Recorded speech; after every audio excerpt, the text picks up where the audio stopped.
جس بندے کو بغیر عبادت کے رزق زیادہ ملنے لگ جائے اس پر آزمائش ہوتی ہے رب کریم کی۔ اللہ فرماتا ہے اس کو پیسے دو، اسے آنے نہ دینا، اس کو چل پیسے دوڑ جا۔ لوگ سمجھتے ہیں میں بڑا ذہین و عقل مند ہوں، دیکھو میں اپنی ہوشیاری سے چلاکی سے آگے نکل گیا، تو آزمائش ہے، یہ تو آزمائش ہے رب کریم کی طرف سے، یہ تو اس کی خفیہ تدبیر ہے۔ میرے بھائی اس کی بارگاہ ناز تک جو آ گیا، آنا تو ہماری ذمہ داری ہے کہ نہیں؟ پھر اس کی رحمت آگے بڑھ کے استقبال کر لیتی ہے،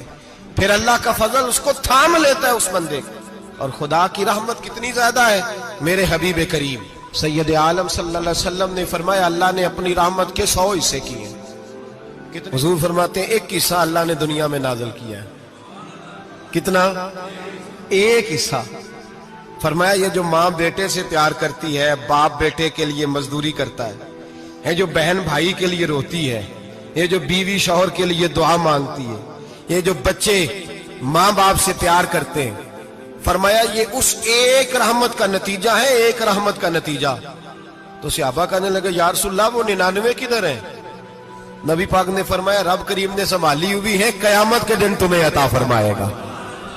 ابھی تو ایک نازل کی ہے، ابھی اللہ نے حضرت یوسف علیہ السلام کے زمانے میں قحط ہو گیا،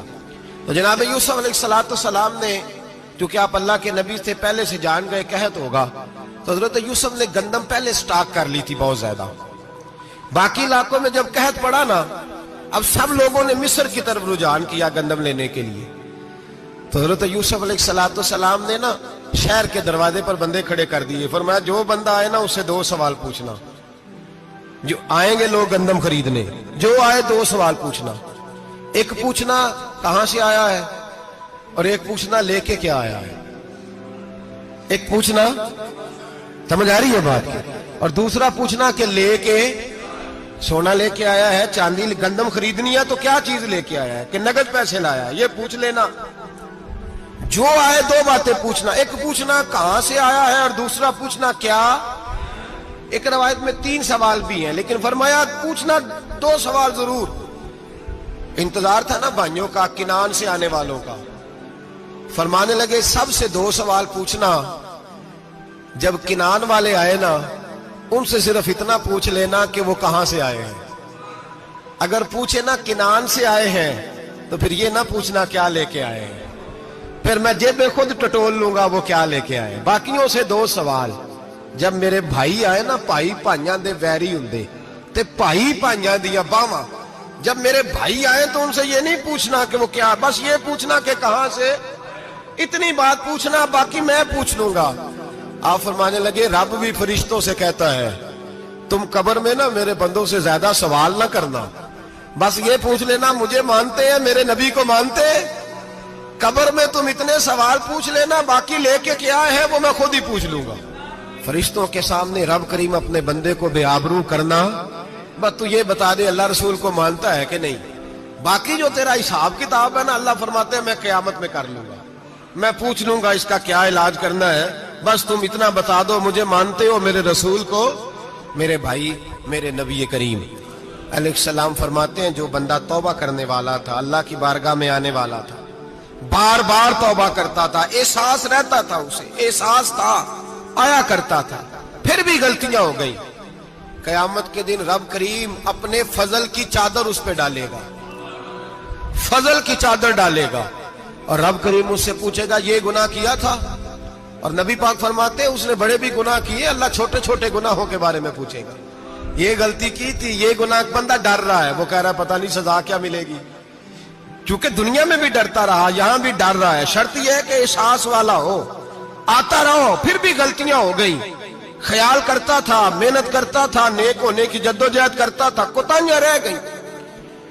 یہ گناہ کیا تھا یا اللہ بھول گیا تھا، یہ گناہ کیا اللہ مجھ سے غلطی ہو گئی، یہاں بھی کیا تھا یا اللہ غلطی ہو گئی۔ نبی پاک صلی اللہ علیہ وسلم فرماتے ہیں چھوٹے چھوٹے گناہ اللہ دکھا رہا ہے اور اسے کہہ رہا ہے یہ کیا تھا مانتا جا رہا ہے۔ رب کریم فرماتا ہے پتہ ہے میں تیرے ساتھ کیا کرنے والا ہوں،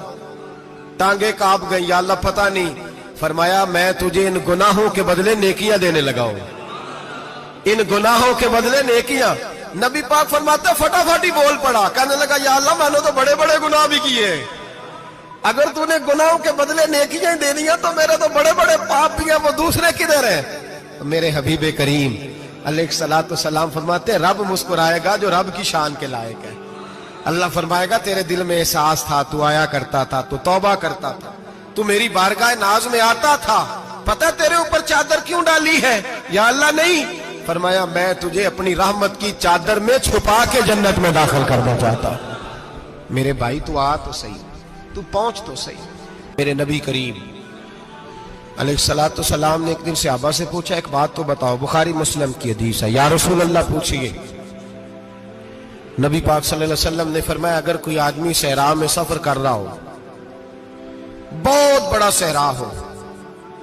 اونٹ پر اس کا سفر ہو اور اس نے اونٹ پر کھانے پینے کا سامان باندھا ہو، پیسے بھی رکھے ہو، پانی بھی رکھا ہو، تھک گیا سفر کرتا کرتا،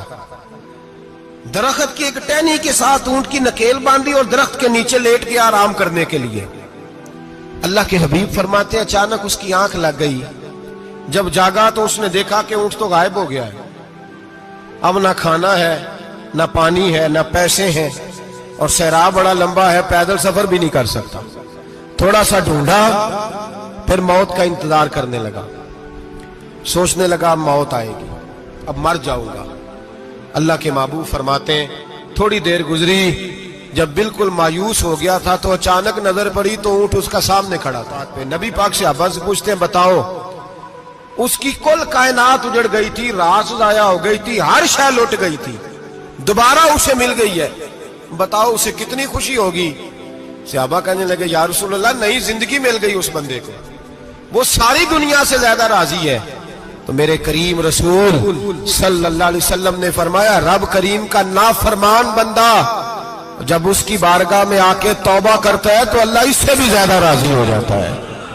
نافرمان جب آ کے کہتا ہے یا اللہ معاف کر دے، آئندہ نہیں کرتا، میں اللہ تو راضی ہو جاتا ہے۔ اور حبیب پاک علیہ السلام فرماتے ہیں وہ اتنا کریم ہے، جب بندہ اپنے رب سے صلح کر لیتا ہے، توبہ کر لیتا ہے، تو اللہ زمین کو کہتا ہے تو بھول جا میرے بندے نے گناہ کیا ہی نہیں،